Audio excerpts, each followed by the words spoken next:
पांडव उनमें से भीम, जिसमें कई हजार हाथियों का बल था, लेकिन ये बल उन्हें दुर्योधन की एक साजिश के चलते प्राप्त हुआ था। महाभारत कथा। महाभारत का युद्ध बहुत विनाशकारी था। महाभारत के युद्ध में कौरवों की बुरी तरह से पराजय हुई थी। विशाल सेना और भीष्म पितामह और द्रोणाचार्य जैसे महारथी होने के बाद भी कौरवों को हार का मुंह देखना पड़ा था, क्योंकि कौरवों अधर्म के मार्ग पर चल रहे थे। महाभारत का युद्ध दुर्योधन की अति महत्वाकांक्षाओं और राजा धृतराष्ट्र के पुत्र मोह का परिणाम था। दुर्योधन बचपन से ही भीम से नफरत करता था। दुर्योधन धृतराष्ट्र और गांधारी का सबसे बड़ा पुत्र था। पांडवों में उसे सबसे अधिक नफरत भीम से थी, क्योंकि दोनों ही मल्लयुद्ध के माहिर थे। बचपन से ही भीम दुर्योधन को इस खेल में चुनौती देते आए थे। दुर्योधन बचपन से ही भीम से बैर मानता था। दुर्योधन आरंभ से ही भीम की हत्या का षड्यंत्र रचता रहता था। वह हर पल यही सोचा करता था कि किसी तरह से वह भीम को खत्म कर दे। इसके बाद युधिष्ठिर, अर्जुन और सभी भाइयों को बंदी बनाकर संपूर्ण राज्य पर राज करेगा। शकुनी दुर्योधन का मामा था। वह भी दुर्योधन की इस सोच को गति प्रदान करता था। कालकूट विष देकर मारने की कोशिश। इसी के चलते दुर्योधन ने एक बार भीम को जहर देकर मारने की योजना बनाई। इसके लिए दुर्योधन ने जल विहार की योजना बनाकर युधिष्ठिर को अपने सभी भाइयों के साथ आने का निमंत्रण दिया, जिसे युधिष्ठिर ने स्वीकार कर लिया।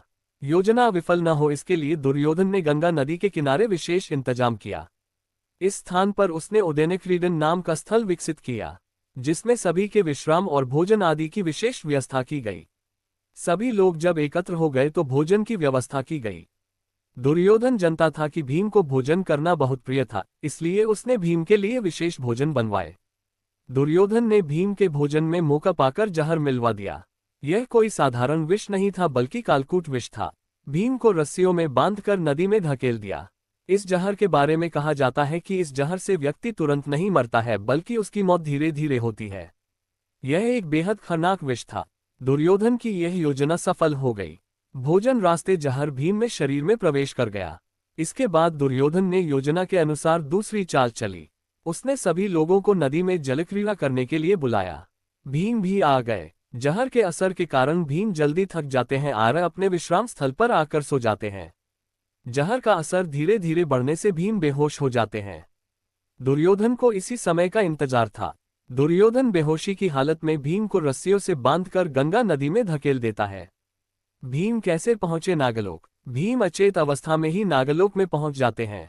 यहाँ खतरनाक और जहरीले सर्प भीम को डसने लगते हैं। सर्पों के डसने के कारण भीम के शरीर में फैल चुका जहर कम होने लगता है। सर्पों के डसने से जहर का असर कम होते ही भीम को होश आ जाता है। सर्प डर जाते हैं और भागकर अपने राजा वासुकी को पूरी बात बताते हैं। नागराज वासुकी हुए प्रसन्न। नागराज वासुकी भीम के पास आते हैं। वासुकी के साथ आर्यक नाम का सर्प भी होता है, जो भीम को पहचान लेता है।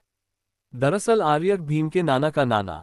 ये जानकार वासुकी आर्यक से पूछते हैं कि भीम क्या उपहार देकर विदा किया जाए। इस पर आर्यक कहते हैं कि नागराज ये धन और रत्न लेकर क्या करेंगे?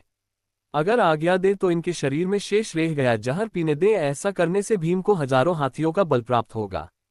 नागराज वासुकी आर्यक को जहर पीने को कहते हैं। आर्यक एक ही घूंट में भीम के शरीर का पूरा जहर पी लेते हैं। वासुकी कहते हैं अभी भीम को होश में आने समय लगेगा, इन्हीं सोने दो। कुंती को हुआ दुर्योधन पर शक। दूसरी तरफ युधिष्ठिर और अन्य पांडव भाई जल विहार का कार्यक्रम संपन्न कर वापस हस्तिनापुर चले जाते हैं। वे सोचते हैं कि भीम पहले ही हस्तिनापुर पहुंच गए होंगे, लेकिन जब वे हस्तिनापुर पहुंचते हैं और भीम को नहीं पाते हैं तो चारों पांडव और कुंती को शंका सताने लगाती है। कुंती को दुर्योधन पर शक होता है, लेकिन व्योदर समझाते हैं। भीम ऐसे पहुंचे हस्तिनापुर। 8 दिन बाद भीम को होश आ जाता है। भीम को नागराज और आर्यक पूरी बात बताते हैं और ये भी जानकारी देते हैं कि अब उनमें हजारों हाथियों की जितना बल आ चुका है। इसके बाद भीम वहां से विदा लेते हैं। हस्तिनापुर पहुंचकर भीम पूरी घटना और दुर्योधन के कृत्य के बारे में सभी को बताते हैं।